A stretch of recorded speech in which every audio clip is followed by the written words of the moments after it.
নমস্কার, শ্রীকৃষ্ণ ভক্তি চ্যানেলে আপনাদের আন্তরিক স্বাগত, যেখানে প্রতিদিন শোনা যায় ভগবান শ্রীকৃষ্ণের অমৃত বাণী, তার লীলা, প্রেম আর অনন্ত জ্ঞানের গল্প। আজকের গল্পে আমরা শুনব ভগবান শ্রীকৃষ্ণের এক এমন শিক্ষা যা মানুষের জীবন বদলে দিতে পারে। আমরা প্রায়ই দেখি অনেকেই কথা বলতে ভালোবাসে, কখনো প্রয়োজনের বেশি, কখনো অহংকারের বশে। কিন্তু জানো কি, বেশি কথা বলার পরিণতি কতটা গভীর হতে পারে? ভগবান শ্রীকৃষ্ণ একবার এমনই এক রাজা আর তার মন্ত্রীকে এক শিক্ষা দিয়েছিলেন, যেখানে শেখা যায় যে নিজের জিহ্বাকে জয় করতে পারে সে নিজেকেই জয় করে। চলো তাহলে শুরু করি আজকের গল্প। বেশি কথা বলা মানুষের পরিণতি, ভগবান শ্রীকৃষ্ণের এক গভীর শিক্ষা। একসময় দ্বারকা নগরীর আশেপাশে অবস্থিত এক সমৃদ্ধ রাজ্য ছিল রাজা চন্দ্রসেনের। তিনি ছিলেন ন্যায়পরায়ণ, প্রজাপ্রেমী ও ভগবান শ্রীকৃষ্ণের অতি ভক্ত। তার রাজ্য ছিল শান্তিতে পরিপূর্ণ, কৃষকরা সুখে চাষবাস করত, ব্যবসায়ীরা সম্পদশালী ছিল, আর রাজদরবারে জ্ঞানী ও দক্ষ মন্ত্রীদের সমাবেশ ছিল। কিন্তু সেই রাজসভায় একজন মন্ত্রী ছিল, নাম শচীন, যে ছিল রাজ্যের সবচেয়ে বাকপটু মানুষ।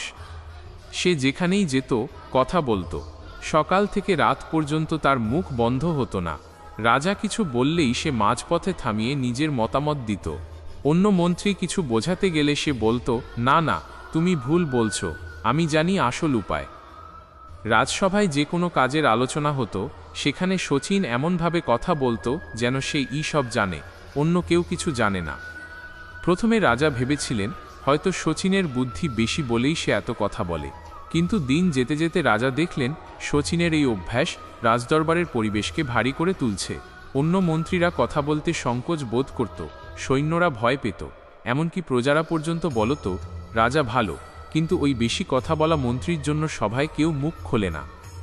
একদিন সীমান্তে শত্রুরা আক্রমণ করল। রাজা সবাইকে ডেকে পাঠালেন।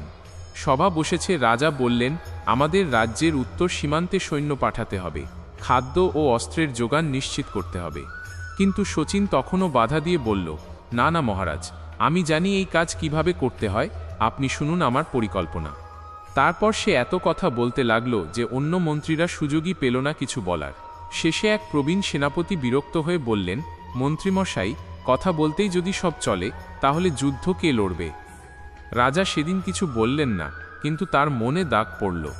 রাতে রাজা একা রাজপ্রাসাদের বাগানে বসে আকাশের দিকে তাকিয়ে ভাবলেন, মানুষ যদি নিজের মুখের লাগাম হারায়, তাহলে সে বুদ্ধিমান হয়েও বোকা হয়ে যায়। রাজা জানতেন এমন শিক্ষার উত্তর একমাত্র শ্রীকৃষ্ণই দিতে পারবেন। তাই তিনি দ্বারকার পথে রওনা দিলেন।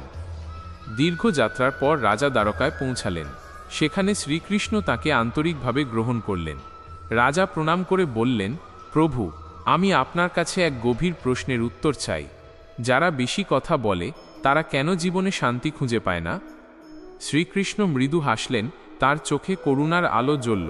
তিনি বললেন, রাজন, পৃথিবীর সবচেয়ে শক্তিশালী অঙ্গ হল মানুষের জিহ্বা। এই জিহ্বা দিয়ে মানুষ ভক্তির বাণী উচ্চারণ করে, আবার এই জিহ্বা দিয়েই মানুষ পরনিন্দা ও মিথ্যা বলে।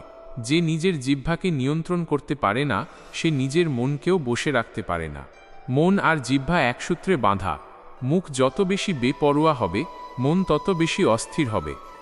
রাজা নত কণ্ঠে বললেন, প্রভু, আমি দেখেছি আমার মন্ত্রী শচীন অতি জ্ঞানী, কিন্তু সে নিজের মুখ থামাতে পারে না। এই জন্য রাজসভা অশান্ত থাকে। কিভাবে আমি তাকে শেখাব যে কখন কথা বলা উচিত আর কখন নয়? শ্রীকৃষ্ণ বললেন, রাজন, কাউকে শিক্ষা দিতে হলে তাকে অভিজ্ঞতা দিতে হয়, উপদেশ নয়। তাকে নিয়ে এসো, আমি তাকে শেখাবো। কয়েকদিন পর শচীন দ্বারকায় উপস্থিত হল। শ্রীকৃষ্ণ তাকে স্নেহভরে বললেন, শচীন, শুনেছি তুমি খুব বুদ্ধিমান, আমি তোমাকে এক কাজ দেব। মন্ত্রী অহংকার ভরে হাসল, প্রভু, বলুন কি কাজ, আমি নিশ্চয়ই করব। শ্রীকৃষ্ণ বললেন, তুমি এই নদীর তীরে যাও আর এক মুঠো বালি তুলে নদীর জলে ফেলে দাও। মন্ত্রী অবাক হলেও তাই করল। তারপর শ্রীকৃষ্ণ বললেন, এখন সেই বালি ফেরত এনে দাও। শচীন হেসে বলল, প্রভু, এটা তো অসম্ভব, একবার জলে পড়ে গেলে বালি তো জলে মিশে যায়। শ্রীকৃষ্ণ শান্ত কণ্ঠে বললেন, তেমনি একবার মুখ থেকে শব্দ বেরিয়ে গেলে তা আর ফিরিয়ে আনা যায় না। তুমি যত কথা বলো, তার মধ্যে কিছু প্রয়োজনীয়, কিছু অপ্রয়োজনীয়, আর কিছু আঘাতমূলক, কিন্তু একবার তা উচ্চারিত হলে তা বাতাসে ছড়িয়ে পড়ে এবং অন্যের মনে দাগ ফেলে।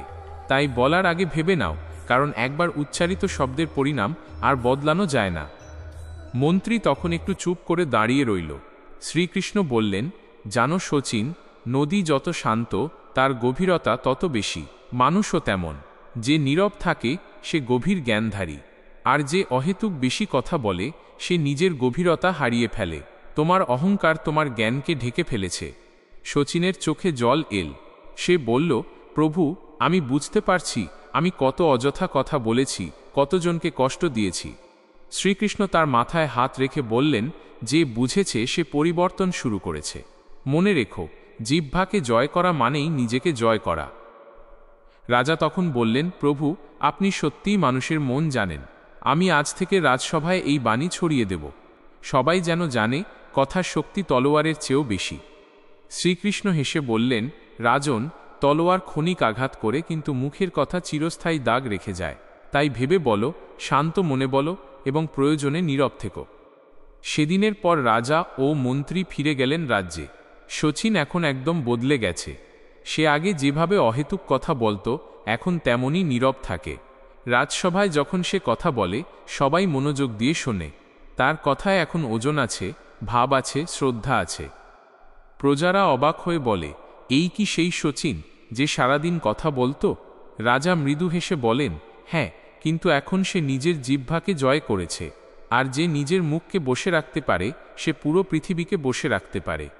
দিন কেটে যায়, বছর ঘুরে যায়, কিন্তু শচীনের পরিবর্তনের গল্প রাজ্যে কিংবদন্তি হয়ে থাকে। শিশুরা বড়দের মুখে শুনে সেই কাহিনী, বেশি কথা বললে মানুষ হালকা হয়ে যায়, কিন্তু সংযমে মানুষ দেবত্বের দিকে যায়। রাজা প্রতি বছর ভগবান শ্রীকৃষ্ণের উদ্দেশ্যে পূজা করতেন এবং মনে মনে বলতেন, প্রভু, আপনি আমার রাজ্যকে নয়, আমার অন্তরকেও শান্ত করেছেন। তখন থেকেই মানুষের মধ্যে এই বাণী ছড়িয়ে পড়ে যে নিজের জিহ্বাকে জয় করতে পারে সে আসলেই নিজেকে জয় করে। যে নীরবতার শক্তি বোঝে সে জীবনের আসল শান্তি খুঁজে পায়। আর ভগবান শ্রীকৃষ্ণের সেই চিরন্তন বাণী আজও ধ্বনিত হয় যুগে যুগে। অযথা বাক্য মানুষের জ্ঞানকে ঢেকে দেয়, কিন্তু নীরবতা জ্ঞানকে প্রকাশ করে। তাই বলার আগে ভেবে নাও, কারণ শব্দের ক্ষমতা দেবতুল্য। আজকের এই গল্পটি এখানেই শেষ করছি।